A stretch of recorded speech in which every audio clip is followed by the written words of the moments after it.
Today we're going to make homemade and completely natural yogurt.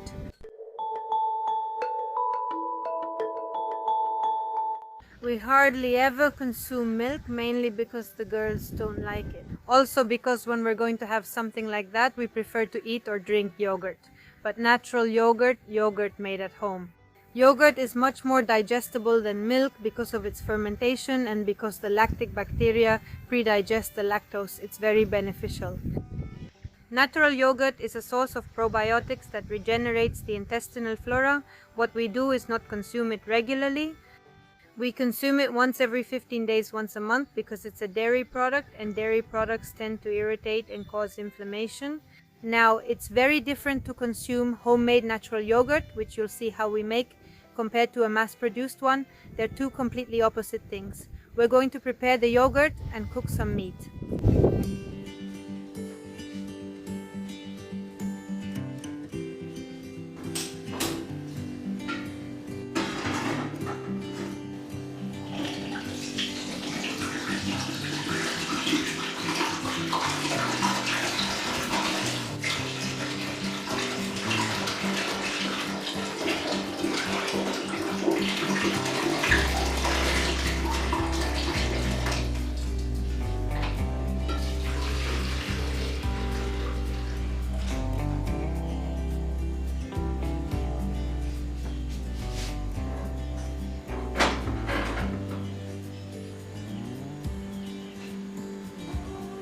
It's just about to come to a boil, and once it boils, well, you see it's going to start rising, so you have to lower the heat to the minimum, to the very lowest, or shift it slightly to reduce heat if it looks like it's going to boil over. You see? There, it's going to spill out of the pot, so we take it off the heat so it stays at the lowest there, and we leave it boiling for 10 minutes. What I did here was just move it a little, so that the heat doesn't hit it directly, and I stir it from time to time and leave it like that for 10 minutes. Let me see if I can show it from above. We keep stirring it every so often and leave it boiling like that. After 10 minutes we turn it off. And we're going to let it cool down until it reaches 36 degrees. I can measure it with a digital thermometer. Or if not, once it has cooled down a bit, we can measure it with our elbow. Because 36 degrees is body temperature. So it shouldn't be too hot or too cold, it should be at body temperature. See, this has just been boiled, so it's around 90 degrees. We're going to have to wait a while. Now it's cooler. And the first thing I'm going to do is to remove the cream, which is this on top, as intact as possible. When it's fresh milk, let's say, not pasteurized or anything, it's much easier because the layer is thicker. This is the cream. We take it out.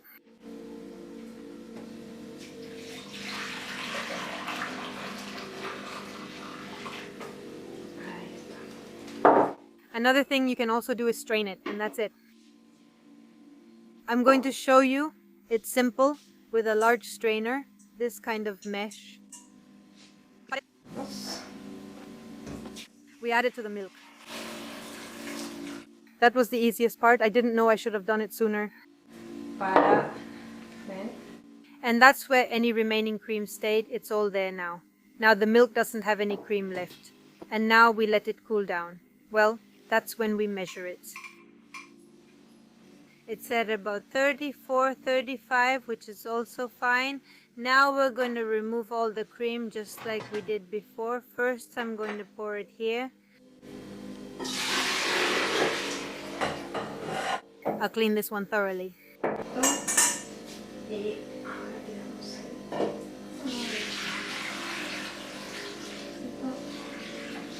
And now what we're going to do is, using a yogurt, ideally homemade or fresh, it's best if it doesn't have any preservatives, additives, flavorings, or anything like that.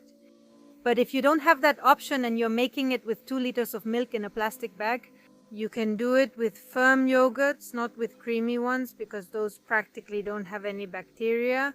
But with firm yogurt, you will be able to do it with all of this yogurt.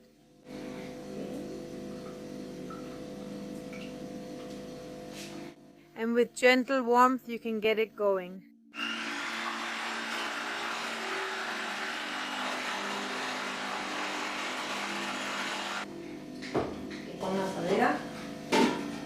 I wrap it with a blanket because here in Cordoba the temperature is dropping at night these days. If you're in Buenos Aires, for example, where the temperature doesn't drop at night and sometimes stays warm during these summer days in the middle of January, you don't even need a blanket. But if not, yes, wrap it with a blanket, turn on the oven for a little while so it heats up, and then turn it off. And then you put this all wrapped up with the blanket to keep it warm until the next morning.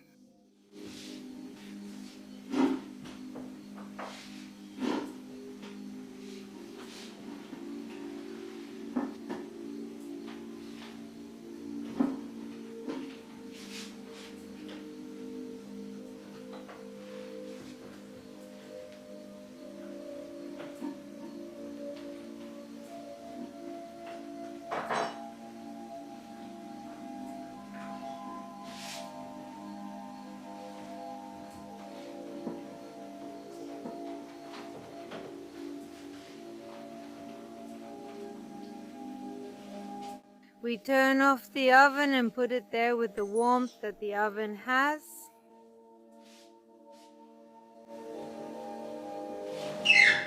We leave it like that overnight until tomorrow. Well, it's morning now.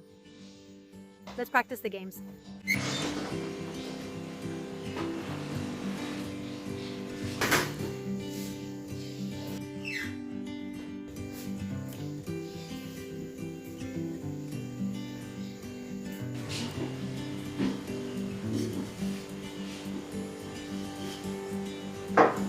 It already has a spectacular smell. And look, it turned out perfect.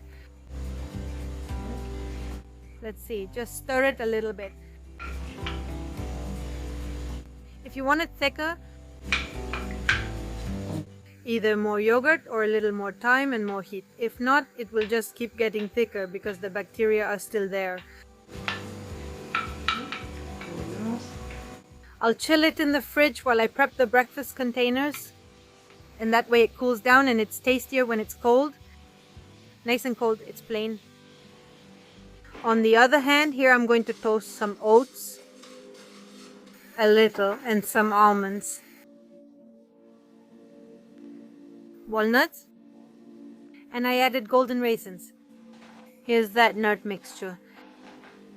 Almonds and raisins. And to this I'm going to add the oats that I'm toasting.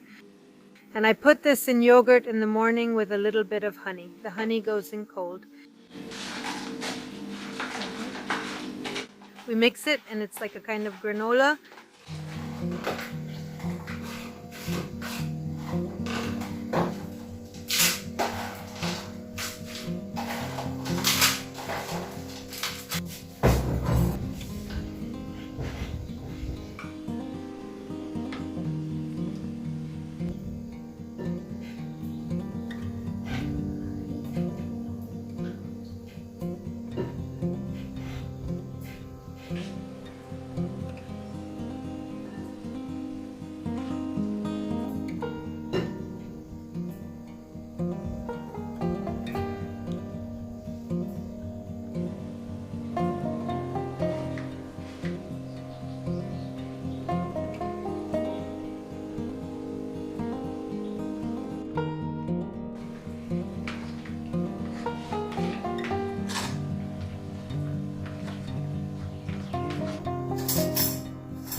That's how it turns out. You stir it well so everything gets mixed together and everything has flavor. It has sweetness, or you can make it plain without adding honey, which is also delicious.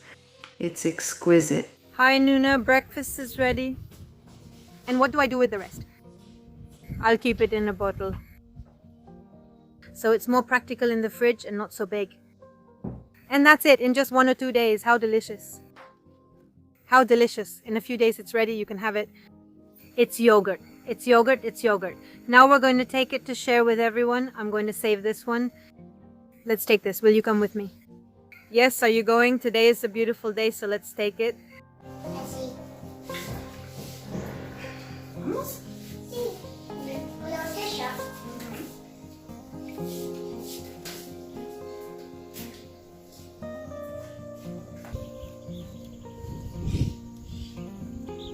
Wow.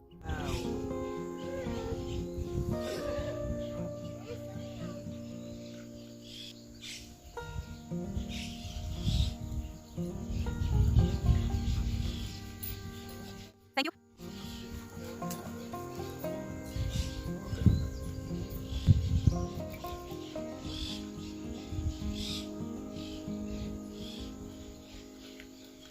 As I was saying, this regenerates the intestinal flora. It will provide good bacteria to our gut. And the bifidus bacteria, that's what they're called, bifidus bacteria, I had to write it down because I couldn't remember it, which are present in yogurt, stimulate the immune system. Then, of course, it has protein, it has calcium, it has vitamin D, it has vitamin B2 from the B complex. On the other hand, the mass-produced yogurts that we can buy at any supermarket, at any store, I don't recommend them at all. I wouldn't even recommend having one a year. They are processed foods, and the pasteurization done to the milk destroys vitamin B12.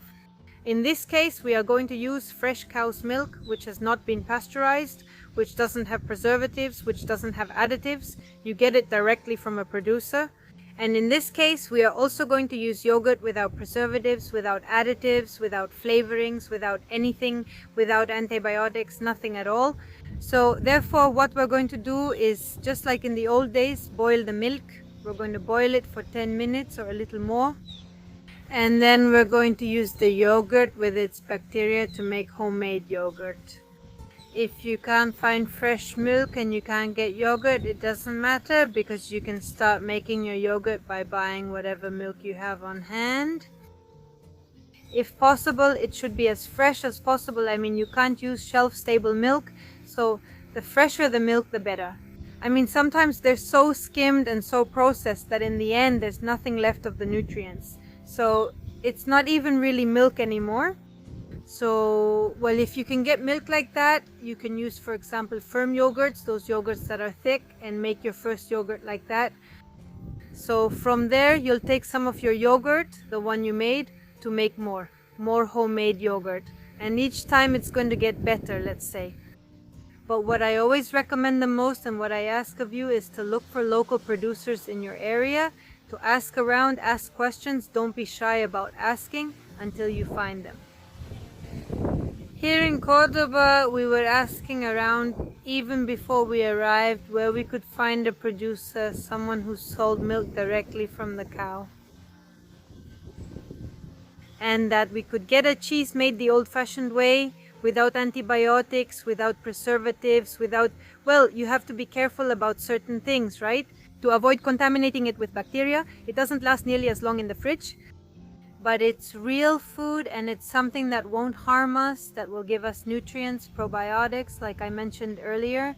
Because, well, yogurt is a fermented food, and it will really give us something. It won't take anything away from us. Unlike when we consume these processed products, which we already know have more and more junk and ingredient codes, and we don't even know what they're putting in them, and they end up really harming us.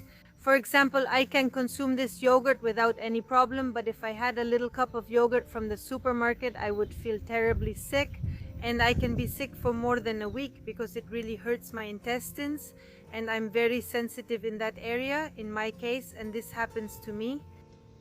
That's all. You can also share your thoughts in the comments below. Well, family, I'm saying goodbye, a big kiss, a hug.